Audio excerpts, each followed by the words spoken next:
L'Afrique a été le pourvoyeur. Si vous regardez l'Europe, l'Europe ne peut pas survivre sans l'Afrique. Une situation que les gens ne réalisent pas après la Seconde Guerre mondiale, lorsque les États-Unis ont mis au point le plan Marshall. Ce qu'ils ne vous disent pas, c'est que la contribution à travers l'exploitation des minéraux africains était en fait le plus grand bailleur de fonds du plan de relance européen, ERP, alias le plan Marshall.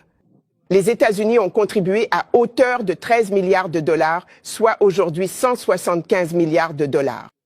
Qui, soit dit en passant, devra être remboursé aux contribuables américains. Personne ne demande de récupérer cet argent.